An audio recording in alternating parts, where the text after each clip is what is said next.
Chapin Rose is 100% correct. It's the #1 issue that I hear as I travel the state from small and mid-sized business owners is workers' comp costs. We're uncompetitive.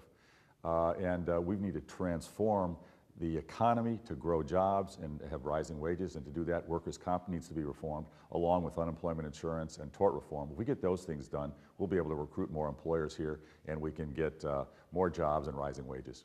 We don't allow competitive bidding when we construct projects paid for by taxpayers. We put restrictions on when a school is built or a road is built, who can bid and how much they have to spend for their employees on a construction project.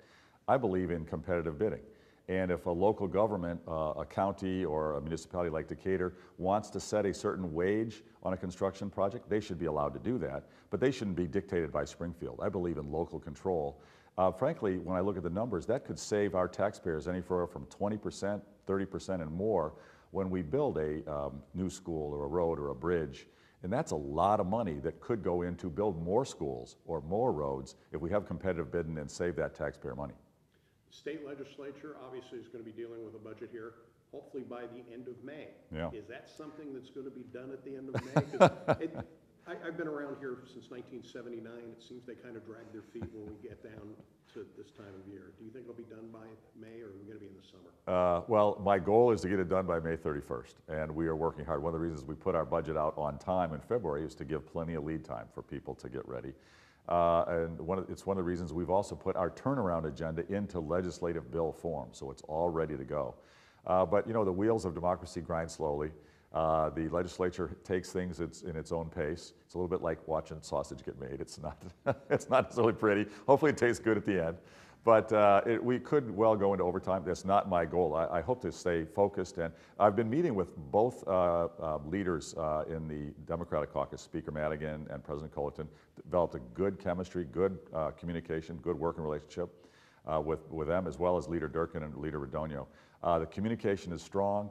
There's bipartisan support for reform, so I'm pretty excited. I think we get a lot done. There's always a lot of pushback when you make cuts anywhere, I would take it. And I know some of the complaints have been that, well, you cut social programs, and at the same time, there were some business tax breaks or tax credits that were allowed to go through. Yeah. Your thoughts on that? Yes, well, first of all, in tax credits, those were left over from the Quinn administration. They had made some commitments, and I felt like it was appropriate to honor those commitments because we've already got a lack of credibility with employers, and we need employers to have confidence in our state government. So that was behind that decision. It didn't impact the budget for 2015, so it had nothing to do with the cuts. On the cuts, I feel terrible. I don't want to have to cut things. The cuts hurt somebody. The reality is we got to live within our means. Governor Quinn passed on a phony budget with a $1.6 billion hole. I had to fix it without raising taxes and without borrowing. We did that on a bipartisan basis. And I've told everyone if they'll help us get the turnaround agenda done to restructure the government so it's working for the people again, that'll free up resources so we can fund our social services and help our most disadvantaged residents. How dire is the situation for the state of Illinois budget-wise? How dire is it, and how will your turnaround agenda fix that? Yeah, that's a great question. The answer is we have big, big trouble. We have a $6.5 billion deficit this coming year on a $32 billion current revenue plan. Massive hole. So it's going to require some cuts. But I've told everyone we can't cut our way out of our problems. That won't solve everything. And I want to make sure we have a good social services programs to help our developmentally disabled and our veterans and our low-income kids. We need good social services. But we need to live within our means, and we need to grow. We can't tax our way out, and we can't do what some folks want, just cut everything or tax. We need to grow. Pro-growth, pro-jobs will generate the revenue we need to fund our services and create good jobs with rising wages, which is the #1 priority. Can we fix Illinois without a tax increase or fee increase? Well, you know, I'm open to considering anything, and many people want us to raise taxes. I remind them, look at the other states that have put in a high graduated income tax, which is what folks want us to do. You look at New Jersey and Connecticut and California and New York. They have high graduated income tax along with high property taxes like us. They can't fund their pensions. Taxing doesn't solve it. It's the structural reform, shrink the bureaucracy, and get local control, voters empowered. That will fix the problem, and that's what I told everyone. I'll consider taxes and other reforms, but it's got to be structural reform as part of that first. If the Illinois Supreme Court kicks back that pension Yeah. package, or Yeah. pension reform package from a couple of years ago. Yeah. What does that do to your plan? Does it do anything, or is that just a separate issue we'll have to deal with next? Yeah, that's a good question. We'll see what the Supreme Court decides in May on the pension reform bill. I personally think they'll decide it's unconstitutional, but I hope I'm wrong. We'll see.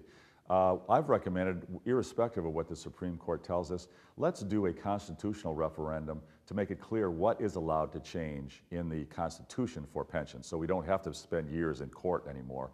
And I believe we should protect historical pensions for retirees and current workers, don't reduce their benefits, but create a second pension plan for future work that's more affordable, and that's fair to everybody. And I've explained that to teachers and others, and they get it, and there's good support for that.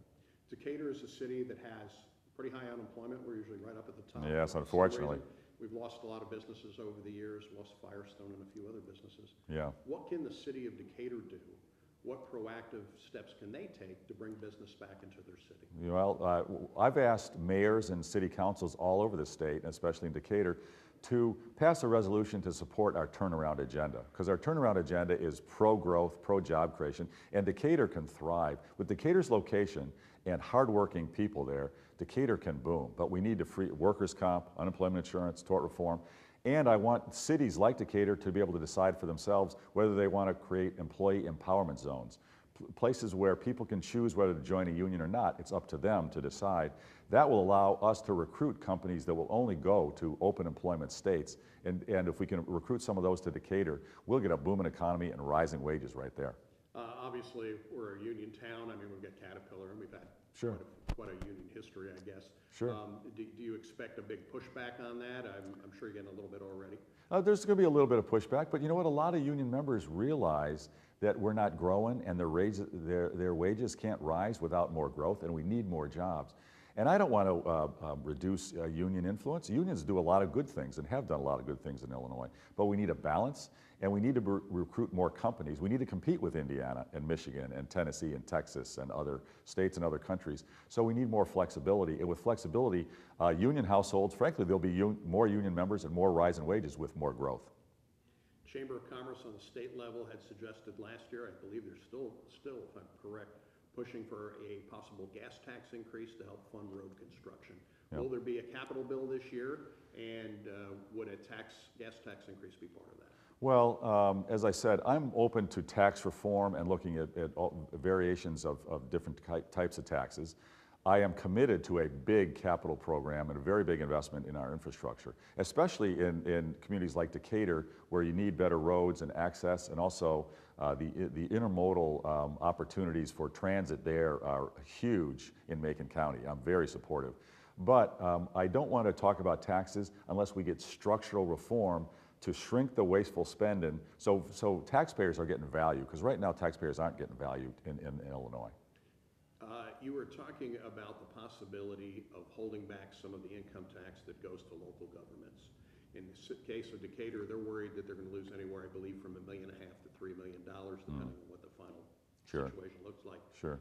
How can a city like Decatur get through if they lose that big of a chunk of money? Well, I've told everyone that we're going to have to make cuts to live within our means. We need fiscal discipline. And cuts are hard. I don't want to cut for local governments, but I've told them several things. One, I want to increase state support for schools. That relieves property tax burden that could go over time or over to city government. Number two, if we modify and get local control on prevailing wage and PLAs on construction, that frees up millions of local government money. Number three, if we control what gets collectively bargained, put that at the power of the voters and the mayors and the city councils rather than Springfield, that can free up a lot of money in the city budgets. And then number four, if we get our turnaround agenda done, that'll free up money from the state so I can restore some of the cuts for local government. So that's a combination of factors that I've told the mayors and city councils, and many of them are voting to endorse our turnaround agenda as a result. Final question, as far as schools, you had suggested in one of your speeches that schools should have more funding. Can they expect that this year? Yes, I'm committed to increasing school funding, and even though we've got a budget crisis, our plan is to increase state support for schools by almost $300 million even in the crisis. And if we get our turnaround agenda done, we'll have even more money for schools. That's our top priority, money with our teachers in the classroom rather than in the bureaucracy. We get those structural changes, we'll have a lot of money for our teachers in our schools.